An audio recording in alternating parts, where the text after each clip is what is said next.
Hello and welcome to Go Open, the world's first program dedicated to open source technology. What is open source? I'm covered in open source. It's not that at all. It's big and hot, like a large man in a sauna in India during pawpaw season just outside the Taj Mahal. It's very exciting, and every week we will explain more and more of open source to you, the beloved viewer. And not only that, we'll cover modern technology as well. New gadgets, new things, silver things that whir and make interesting sounds, sometimes with adjustable speeds.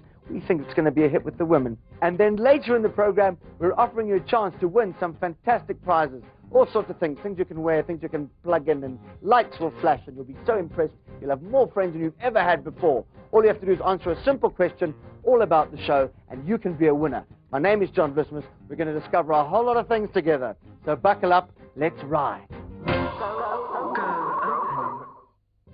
Millions of people around the world are developing software that anyone can freely download, use, modify, and give away.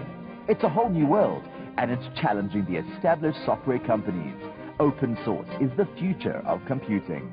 Coming up a bit later in the program, some exciting news about Quake being open sourced. Quake is a first-person shoot-'em-up game which kind of makes you feel like you're living inside Hillbrow. Now, I don't know if you know this, but many mega blockbusters such as Shrek and Harry Potter, were all created with the help of a regular PC that was running an open source platform. Blue Crush. I'm Stuart Little. Too Fast, Too Furious. Shrek. Wow. Let's do that again. No. No, you gotta blow in her mouth. Come on. Coming soon to a theater near you, a blockbuster film made using open source software. Hollywood has embraced the open source operating system Linux in a big way. Linux is very interesting because people keep saying, well, you know, next year is going to be the year that it wins the server or that it wins the desktop. You know, Linux is going to be #1. But what is Linux? It's a free and open source platform, like Windows or the Mac operating system, but it's immensely flexible and very powerful. But in the motion picture industry, the war is over. Linux has already won. In fact, it won last year. Robin Rowe, founding partner of Movie Editor, spends most of his time consulting to the major Hollywood studios. He helps them maximize their use of Linux in today's cutting-edge special effects and animation. When people watch an animated feature, Robin says they accept that they're watching an entirely constructed world. It's not only animated movies using this technology. We're gonna play like Brazilians. Go! When a studio does special effects, there are two different categories: special effects and supporting effects. Special effects are meant to be noticed. You're supposed to look at that and say, wow, look at that. Supporting effects are meant to be invisible. For instance, creating an entire virtual town from an empty field, or making arrows fly through the air. In The Last Samurai, no arrows were ever on set. They were all painted in using an open source application called CinePaint. Are we going to see lifelike actors made from scratch using Linux? The choice to live an ordinary life. Don't do it! It's no longer an option. There's some footage of The Last Samurai that you've got where you'll see an actor on horseback. He takes just a terrible spill. He lands on his head. You wouldn't want to do that with an actor. Sometimes live action needs a bit of computer power to help the launch. The big thing about Linux is it scales well in that kind of environment. Typically, Hollywood studios work with hundreds of computers linked together in something called a render farm. This creates the equivalent of a powerful supercomputer. It's capable of processing the vast amount of data needed to render the high-resolution animation and special effects you see. If you try to deploy 1,000 Windows boxes or 1,000 Macintoshes in a server environment, it can be done. People have done it. Linux has just been around a lot longer as a server, and in fact, it was the success of Linux as a server for web pages that really drew the interest of the film industry, and they said, you know, that's not that different from what we do. We just do a lot bigger stuff. Come on! Now that Hollywood has embraced Linux, There's an arrow in your butt. what can we expect next? Linux is ubiquitous. It is a standard operating system. Yeah, and it just continues to go forward. With more drivers and applications being written for Linux every day, it looks like open source is Hollywood's latest, brightest, most colorful superstar. Am I real, or is this digital now? Because that was a movie, and then here comes the digital. So I'm in between. It's like a digital sandwich with a little John filling. So here it comes. It's hot, and it's Quake.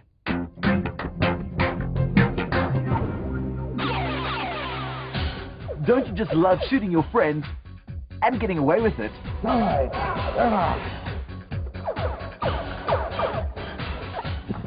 But to most people playing this real-life simulation like this, you have to be super fit and it can be really, really tiring. In comes Quake, a reality first-person shooter game that allows you to fulfill all your psychotic tendencies and a whole lot more, without the exit wounds, of course. Every time ID Soft releases a new version of their hit Quake, they make the previous version available on the internet, including the source code. Everyone benefits. Gamers change the game to suit their sicko killer ways. Programmers learn more about games engines. And ID Soft gets to passively audition the best programmers in the world. Here's what some open source gaming gurus have done. They've created new graphics libraries to give the dungeons a new look and feel. And if you're keen to make changes of your own, the source code is there waiting for you to delve into. Quake remains one of the world's most popular games at the box office. Perhaps giving away older versions is getting people to go out and buy the new version. Do a Google search for open source Quake now and download your very own free copy and start hacking away. And I wonder what the open source Quake community have in store for us next. No, please. Take the children. Leave the oil. I'm kidding. It's a joke. It's a little joke.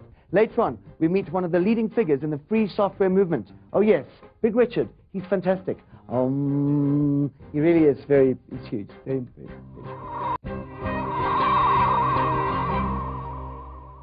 In the world of passive resistance, Mahatma Gandhi was king. In the world of Silicon Valley, girls whose breasts go like that get a lot of attention. But in the world of free software, Richard Stallman is an absolute hero. He started the free software movement and created the GPL, which is basically the GPL, and it's a totally different way of looking at copyright or copyleft. Right, Richard, firstly, welcome. Thank you for joining us. So I want to slightly get into this whole argument between free versus open source. A lot of people say free software is open source, but not necessarily all open source software is free. Well, I don't really like to talk very much about open source. It's a shallower view of the work that we do, where we say that software ethically must respect your freedom and respect specifically your freedom to cooperate with other people and as a community take control of your computers. They just say that if people let you look at the source code and change it, it'll make the software technically better.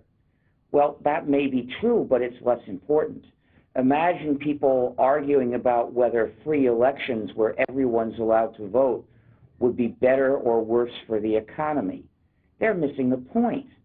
What would you say to people who don't want to use the term free because it implies free of charge? I mean, take Microsoft who say, yeah, free like a puppy. Well, they're just being silly.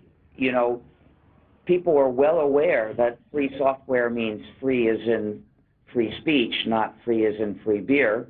It only takes about 3 seconds to say that to people, and it isn't hard for them to understand. Bill Gates said that how on earth do you expect to make money out of this? You know, as a programmer, you'd study for this, and you're making the equivalent of $2 an hour. Why would we be concerned about this question? There's a whole implicit chain of reasoning